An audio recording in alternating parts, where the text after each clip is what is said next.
Dear students, in our last lecture we completed our first lesson.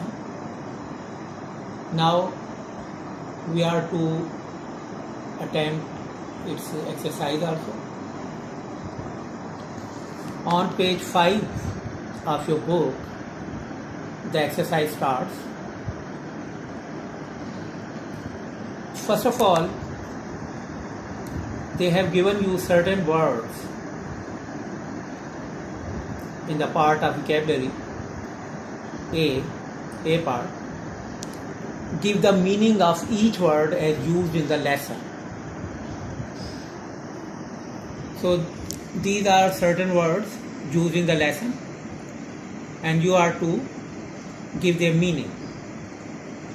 Now, while discussing the lesson itself, we went through the meaning of these words, and I hope with the help of that lecture you may answer this part of the exercise.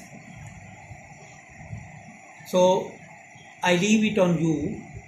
You attempt it yourself. Let's come to B part. Choose the appropriate synonym of the following words. Appropriate means suitable, proper. And a synonym, as you know, is a word with the same meaning, similar meaning. So there they have given 5 words with 3 options each. You are to choose the right option. The first one is equitable, and they have given 3 options there. A, fair, B, just, C, equal. Equitable means just. B part is correct. Then in number 2, the word is ancestor. Ancestor,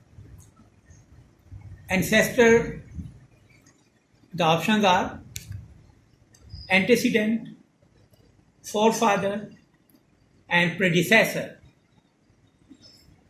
So the right answer is predecessor. Ancestor means predecessor. Then number 3 is foe. Options are relative, enemy, friend. It's very simple. Foe means enemy. B option is correct. Next is firm. And options are expensive, powerful, persistent. And the correct answer here is C, persistent. Then comes the last one, glorious. And its options are lustrous, splendid, fabulous. So glorious means lustrous. Glorious means lustrous. Then starts the C part. Give meaning of the following phrasal verbs and use these phrasal verbs in sentences. Actually, they have used the term phrasal verb here, but in fact, all of them are not phrasal verbs unless we use some verb with them. For example, the first one, guilty of. Now, guilty itself isn't a verb. So it doesn't make a phrasal verb unless we put be before it, to be guilty of. If we take the whole expression, to be guilty of, only then we may call it a phrasal verb. Okay, they have given these expressions here and we are to use them in our sentences. So, guilty of. Guilty of means performer of some crime, one who commits a crime or some wrongdoing, guilty of. Then next one is very simple, belong to. Belong to means to be associated with, to be in touch with, belong to. Exchange for, substitute for, in exchange for is a complete term. So substitute for, when you give a thing and as an exchange you receive another thing, that is exchanging thing. In accordance with is according to, in accordance with, in keeping with, or according to. Then next part is translate paragraph 1 of the lesson into Urdu. This part isn't related to us in the federal board, because there is no translation question in our federal board. It's related to Punjab boards. Let's come to reading comprehension now. Comprehension means understanding. So reading comprehension means whatever you have understood after going through the lesson. Now here, choose the correct option. In paragraph 1, dash details of the Holy Prophet sallallahu alaihi wasallam characteristics are given. Now there are 3 options: general, specific, chronological.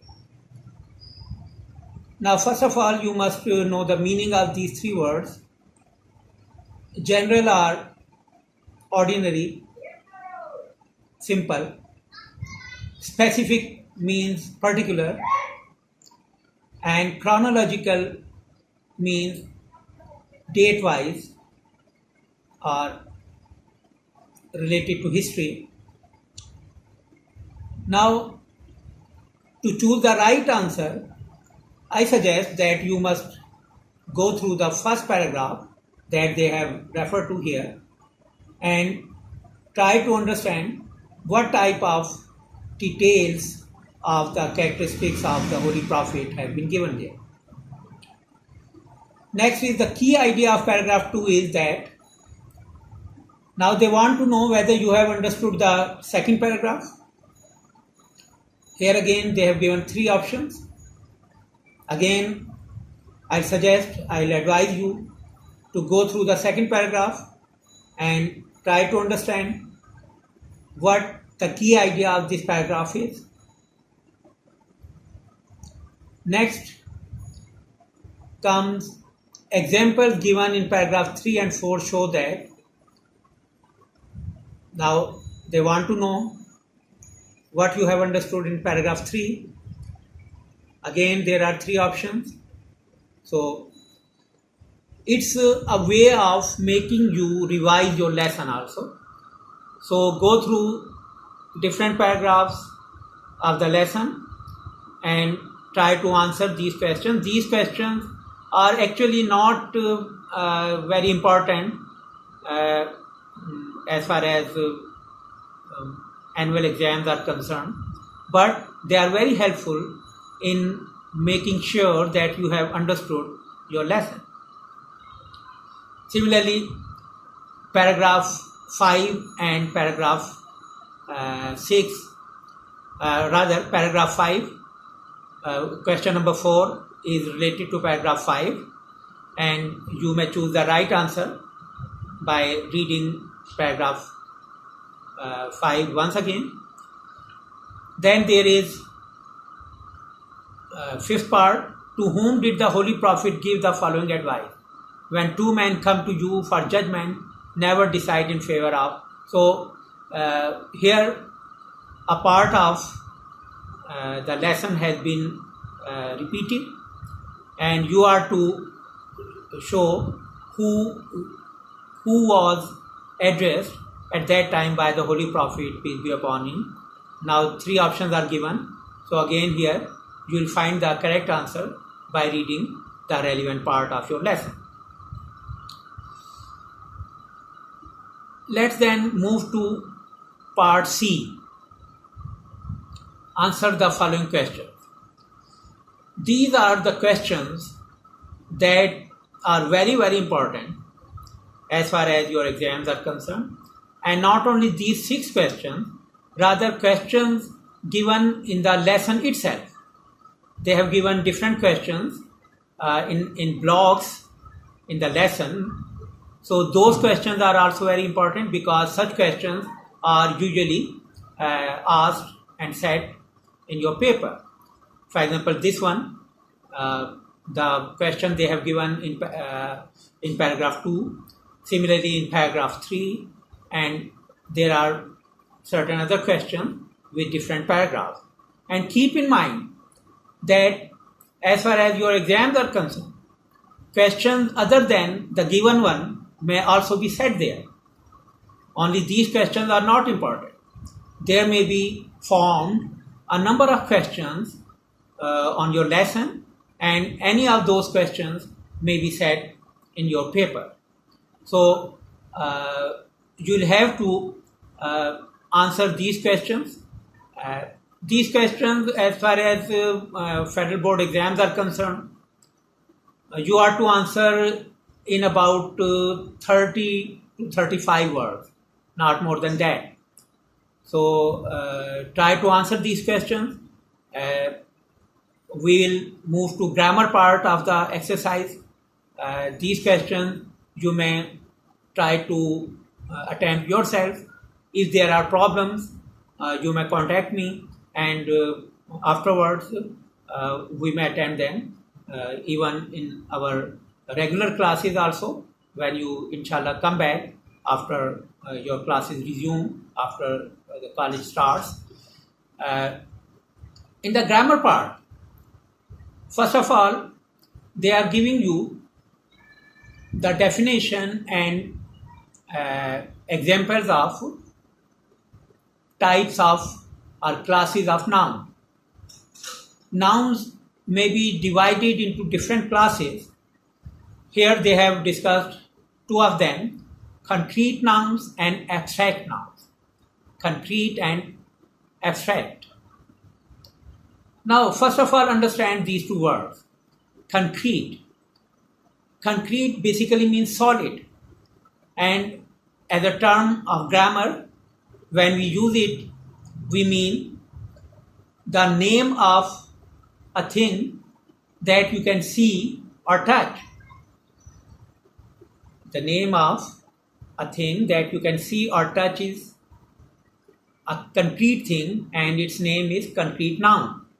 Whereas the name of qualities, the names of feelings, the names of ideas, the names of actions, the names of different activities,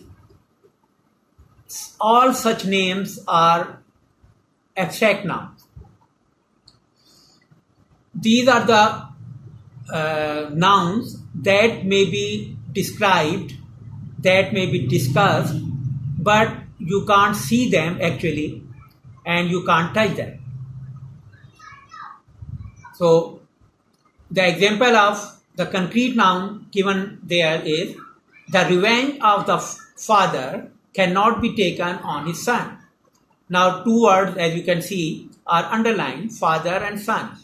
These 2 words are nouns, and they are concrete nouns because they are the names of persons. They are the names of persons, and you may see a person, you may touch a person. So a person's name is a concrete noun. Whereas in the other part of the block, they have given the example of abstract noun. He decided their case with equity and justice. So here you can see that 2 words, equity and justice, are underlined, and these underlined parts are abstract noun because these are concepts. Equity and justice, They are basically concepts. They are ideas. And ideas may be discussed. Ideas may be described. But no one can see these ideas in their concrete forms. So here they have given these examples. Now in the A part of the exercise, your task is to identify whether the given the underlined words are concrete or abstract nouns. She puts in much effort into her studies as she wants to score good marks. Now two words, effort and studies, are underlined, and these two words you can see don't fall in the category of concrete noun, because effort and studies, these two are not the thing that you can see or touch, so they are abstract nouns. Similarly, they recommended him for his justice and truthfulness. Here, justice and truthfulness. Again, these two are concepts, these two are ideas, and they are abstract nouns. Keep the balls in the basket. Balls and basket. These two are underlined, and it's very easy. Obviously, you can see balls, you may see a basket, and you may even touch them. So these are concrete nouns.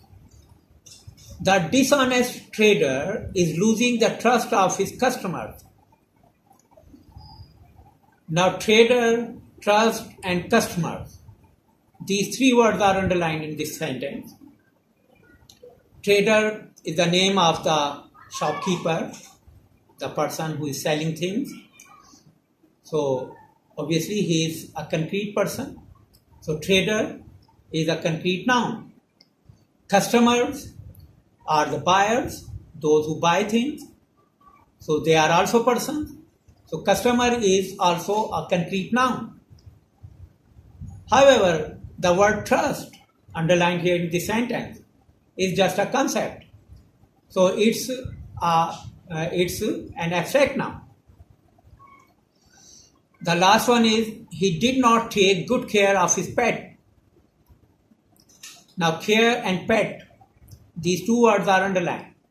Care is, as you can guess, an abstract noun because it's again a concept, whereas pet is the name of some animal, and animals are concrete things, so pet is a concrete noun. Now in the B part of the exercise, they want you to choose whether each sentence needs an indefinite article, a or an, or a definite article, the, or no article. Now, before you attempt this part, you must understand the basic concept of using definite or indefinite articles. Indefinite articles are usually put before singular nouns when they are mentioned for the first time in a paragraph, in a discussion, whereas definite article the is used when the same thing or same person is described or mentioned again in the same lesson or in the same text.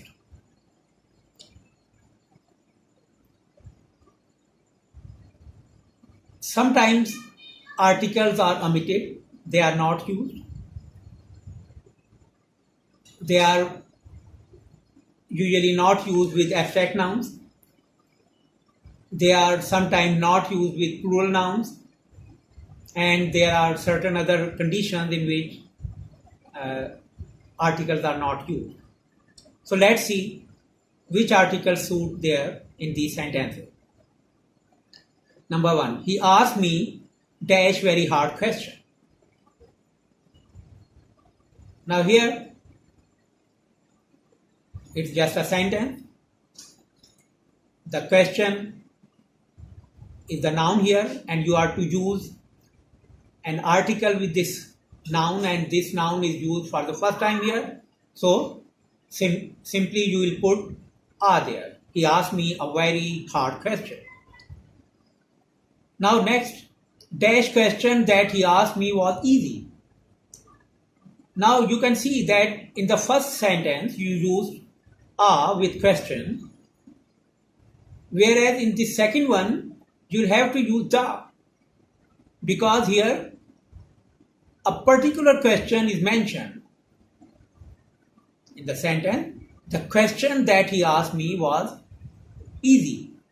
First he asked me a question, so it means that question has been asked, already asked. Now I am giving my own opinion of that question, and I want to say that the question he asked was very difficult or very easy. Then, have you seen dash my scarf? Now you can see that my has been used there. My is already a determinant, and whenever we use a determinant, we are not to use any article there. Then, could you please pass me dash salt? Now salt is present there, and you want someone to pass that salt to you, so you will put the there because it's that particular salt. Could you please pass me the salt? Is there dash good restaurant around here? Here you will put a, because you are mentioning, you are asking about to some unknown restaurant there. So you will put are there. Dash restaurant that my friend owns is very good. Here you may see that here you will put the, because now you are talking about a particular restaurant that is owned by your friend. I have several good friends. Here there is no need of any article. I have several good friends. Good is an adjective, the first degree of adjective, and there is no need of an article there. Dash UAE is a beautiful country. Here you put the UAE is a beautiful country. As a rule, with proper nouns we don't use articles, but when the proper noun itself is constituted by English words, we may use article, especially the definite article. UAE, as you know, means United Arab Emirates. So here you will put the. I'll see you in dash week. In a week, you will put indefinite article there. I am on dash until Monday. I'm on dash vacation until Monday. There is no need of any article there.